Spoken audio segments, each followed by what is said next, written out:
जी जनाब Ali, guns and roses, कुछ लोगों को बड़ा म्यूज़िक भी इनका पसंद है और ये रियलिटी भी होती है। और आपने बहुत सारे प्रोटेस्ट में देखा होगा, बड़ी इंटरेस्टिंग बात होती है जब मार्चर्स जा रहे होते हैं और अगर कोई बंदूक लेकर लॉ इन्फोर्समेंट वहाँ पे खड़ी हुई है जो आपको रेजिस्टेंस दे सकती है, तो बड़े प्यार से एक प्रोटेस्टर जाके वो बंदूक की नाली में एक गुलाब का फूल रख देता है। तो वहाँ से जी ये बात गन्स एंड रोजेस की शुरू हुई। लेकिन आज 2023 यानी मार्च 2023 के लाहौर में ये बिल्कुल सच्ची बात है, क्योंकि जश्न बहारा भी है, बसंत का वक्त भी है और दूसरी तरफ हम देख रहे हैं कि आंसू गैस की शेलिंग, लाठी चार्ज और आहो बका भी है। हमारे साथ इस वक्त मौजूद है मोहम्मद अली रंधावा साहब, जो कि कमिश्नर हैं Lahore division government of Punjab के। बहुत बहुत शुक्रिया मोहम्मद अली रंधावा साहब हमारे साथ मौजूद होने के लिए।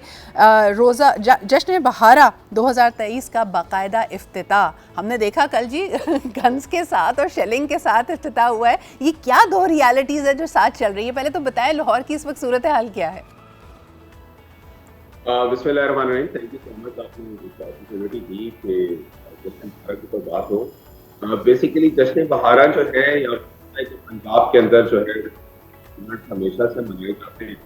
खास तौर पर ये ट्रेडिशनल बहारों की ये हमारे जो गांव गांव से स्टार्ट हुई, मेले वगैरह लगते होते थे जी। हमने उसी कल्चरल एक्टिविटीज को स्टार्ट कराया और ये हमने कल से नहीं स्टार्ट करना। कल तो एक पॉलिटिकल एक्टिविटी हुई है, वो एक डिफरेंट टॉपिक है। ये हमने 5 तारीख से और 12 तारीख के दरमियान हमने इसको पूरे किया हुआ है जी। इसमें सबसे इम्पोर्टेंट एस्पेक्ट था वो ये था कि चीफ मिनिस्टर साहब की डायरेक्शन ये थी कि इसको इस तरह प्लान आउट करें कि हम गवर्नमेंट पंजाब से पैसा न लें बल्कि हम स्पॉन्सर्स का को लेके आए। अब आपको पता है कि एक तरफ पीएसएल चल रहा है जी। और पीएसएल के दरमियान में आप एक इवेंट करवाना चाहें वो भी लाहौर के अंदर, बड़ा मुश्किल होता है। स्पेस मीडिया के अंदर और बाकी डिफरेंट ब्रांड्स खास तौर पर जब जी। स्पॉन्सरशिप लेके आते हैं। अली साहब एक मुझे बताइएगा, मैंने देखा बड़ा रंगारंग प्रोग्राम आपने तरतीब दिया है, इसमें मुख्तलिफ कॉन्सर्ट्स भी हैं और इसमें मुख्तलिफ और अट्रैक्शंस भी हैं आने वालों के लिए।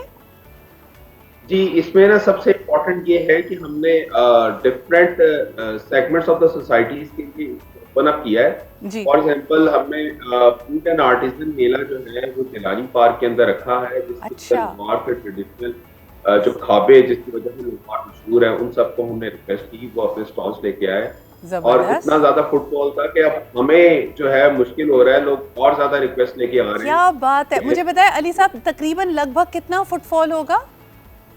जी, फॉर द फर्स्ट डे जो हमारा जिलानी पार्क में था, मोर देन 40,000 के करीब लोग आए थे। Okay okay.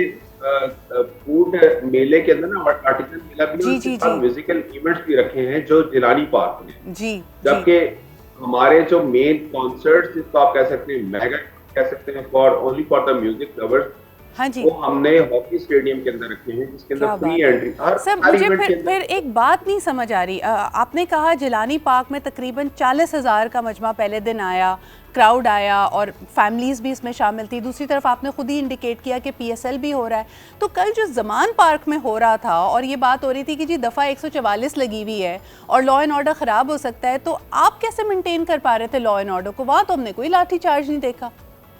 देखिए, मैं आपको बताऊं कि लॉ एंड ऑर्डर जो 144 है वो रोड्स के ऊपर लगी हुई है। हमारे जितने भी इवेंट्स हो रहे हैं ये पार्क के अंदर हो रहे हैं, जिलानी पार्क में हो रहा है, ग्रेटर इकबाल पार्क में हो रहा है, इसके अलावा स्टेडियम के ऊपर हो रहा है। और इतनी बड़ी बात यह है कि पीएसएल के जो इवेंट्स के अंदर लाहौर के अंदर ना ब्रेक है। 5 तारीख को भी मैच था, 4 को लास्ट मैच था और 12 की शाम को मैच है। तो ये पूरी एक हमें विंडो मिल गई जिसके अंदर हम लाहौर को कैप्चर कर रहे थे डिफरेंट अपने एक्टिविटीज में और अल्लाह का शुक्र हमने इस तरह प्लान आउट किया है। लेकिन एक जो कराची में बैठा हुआ शख्स है या मुल्क के दूसरे हिस्सों में, हम समझने से कासिर हैं कि लाहौर की या पंजाब की इस वक्त सियासी सूरत हाल क्या है। 30 अप्रैल को आपके सामने जी इलेक्शंस हैं, क्या ये दफ़ा 144 एक पॉलिटिकली लगाई जा रही है? क्योंकि लॉ एंड ऑर्डर का मसला होता तो फिर अक्रॉस द सिटी होता ना, यानी फिर ऐसे इवेंट्स नहीं हो पाते, लोगों की कांग्रेगेशन हर जगह मसला होती। देखिए, मैं आपको बताऊं, कहीं पे भी जहाँ पे political activity all over the world होती है ना, वो किसी न किसी मखसूस जगह के ऊपर होती है, ग्राउंड्स के ऊपर होती है, जलसागाह के अंदर होती है, वो रोड्स पे सड़कों पर नहीं होती। अब कल जो है ये आपको पता है कि छुट्टी का टाइम था जिसके ऊपर ये सारा रैली शैली सब कुछ चलाई गई। तो हमने हमेशा से गवर्नमेंट से हमेशा से ये रिक्वेस्ट की थी और आपको पता है स्पेसिफिक भी आई होती है उसको कवर करने के लिए हम रोड्स को किसी भी सूरत अलाउ नहीं कर सकते कि रोड्स हमारी ब्लॉक हो। बिल्कुल। इसमें आपकी मेन तो केनाल रोड खुद इटसेल्फ है, हमारी जेल रोड है, हमारी माल रोड है, ये तो 3-4 और फिरोजपुर रोड, ये 3-4 ऐसी आर्टरीज हैं जो लाहौर के को एक लाहौर को एक साइड से कनेक्ट करती हैं। खासतौर पे जब बच्चे जब स्कूल गए हो तो आपका क्या ख्याल है, मतलब हम सबकी फैमिलीज हैं, हम उसको कैसे किसी पॉलिटिकल एक्टिविटी। सर मुझे ये बताइए, मैं देख रही थी कि इंटीरियर मिनिस्टर साहब ने कल जो ख़वातीन मार्च, औरत मार्च हो रहा था इस्लामाबाद, वहाँ पे भी कई नाखुशगवार वाक़यात हुए कि वहाँ पे ख़वातीन पे लाठी चार्ज हुआ, प्रोटेस्टर्स को मुंतशिर किया गया। इस पे फ़ौरी तौर पे स्टेट ने एक्शन लिया और वो तमाम जो पुलिसमैन थे उनको सस्पेंड किया गया है। लेकिन उसी तरह के मनाजिर हमने लाहौर में भी देखे, ख़वातीन की आहो बका थी, उनकी गाड़ियों के शीशे तोड़े जा रहे थे, गाड़ियों पे लाठी चार्ज हो रहा था। क्या उसको गवर्नमेंट ऑफ पंजाब कंडेम करती है? आप इसको कंडेम करते हैं? बिल्कुल कंडेम करेंगे, लेकिन मैं इसके साथ एक और चीज बताना चलूँ कि जो हमारी कल वुमेन्स डे से रिलेटेड एक्टिविटीज थी वो हमारी बहुत स्मूथली चली है, जिसके ऊपर सबसे पहले जो वुमेन ऑन व्हील्स सलमान सूफी साहब ने स्टार्ट करवाया था उनकी मदद से और डिफरेंट स्पॉन्सर्स की मदद से सुबह 9 बजे हमने उसको किक स्टार्ट किया। इसके अलावा आपको पता है कि जो ट्रेडिशनली एक औरत मार्च होता है, मार्च भी चला हाईकोर्ट की डायरेक्शन, प्रॉपर हमें एडमिनिस्ट्रेटिव कवर जो देना था वो भी मेरा बड़ा पीसफुल हुआ है। इसके अलावा अलहमरा के अंदर ख्वातीन का मुशायरा हुआ है, सारा दिन वहाँ पर उनकी एक्टिविटी। अली, अब आप खुद दो बातें कर रहे हैं। एक तरफ आपने पॉइंट आउट किया कि पीटीआई के कारकुनान और उनके जो काफिला था, जो भी उनकी रैली निकली थी, वो रूट पे थी, इसलिए उसको कवर नहीं मिला और वहाँ पे उनको मुंतशिर करने के लिए तमाम इक़दाम करने पड़े। लेकिन दूसरी तरफ आप कह रहे हैं कि ख़वातीन मार्च जो मार्च करती हुई लाहौर हाई कोर्ट की तरफ जा रही थी, that was okay. So I mean I am still failing to understand कि क्या स्ट्रैटेजी क्या है ओवरऑल। मैं आपको बताता हूँ जो वुमेन ऑन व्हील्स था वो तो सुबह 9 बजे हमने कराया और उसको लिबर्टी के अंदर से और एमएम आलम पे करवा दिया। जो ख्वातीन का औरत मार्च जो उनका प्लान था वो भी प्रॉपर एक एनओसी के मुताबिक एक डायरेक्शंस दी, स्पेसिफाई किया गया, एक रोड स्पेसिफाई की गई और उसके अंदर ये लिखा गया कि इसको 1.5 आवर के अंदर कंप्लीट करना है और वो उस टाइम पे रखा गया जब स्कूल का बच्चों का या ट्रैफिक का रश नहीं प्रॉपर कॉर्डन ऑफ करके होता है। ये सारी वो चीजें जो प्लान एक्टिविटीज के मुताबिक होती है।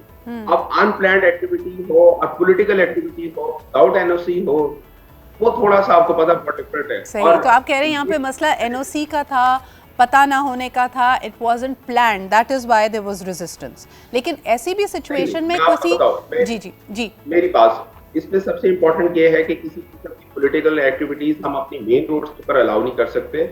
जिसने पॉलिटिकल एक्टिविटी करनी है वो जलसा गाह जिसमें बनाना है वो जलसे करे, बिल्कुल करे, हर पार्टी के लिए ओपन है। वो जलसा गाह करे, डिस्ट्रिक्ट एडमिनिस्ट्रेशन के पास है, वो उसका एक प्रॉपर तरीका कार होता है, उसके ऊपर तमाम इंटेलिजेंस टीम्स बैठती हैं, उसको एक सिक्योरिटी कवर दिया जाता है, पर वो जलसा गाह करे, पर सड़कों के ऊपर तो जलसे नहीं। बिल्कुल सही सर, बहुत बहुत शुक्रिया इसको क्लियर करने के लिए। और साथ में ये कि 12 तारीख तक जश्न बहारा 2023 बाकायदा लाहौर में हो रहा है। It has a fantastic line up. देखना ये है कि अब आने वाले दिनों में यकीनन रमज़ान के लिए भी गहमा गहमी बढ़ेगी, जश्न बहारा भी है, उसके साथ साथ पॉलिटिकल मेला भी सज गया है क्योंकि 30 अप्रैल को जी पंजाब में इलेक्शंस होंगे। Let's see, I hope that it brings prosperity and peace for Pakistan. बहुत शुक्रिया मोहम्मद अली रंधावा साहब, कमिश्नर लाहौर डिवीज़न हमारे साथ मौजूद थे। बहुत शुक्रिया आपके हमारे साथ होने का।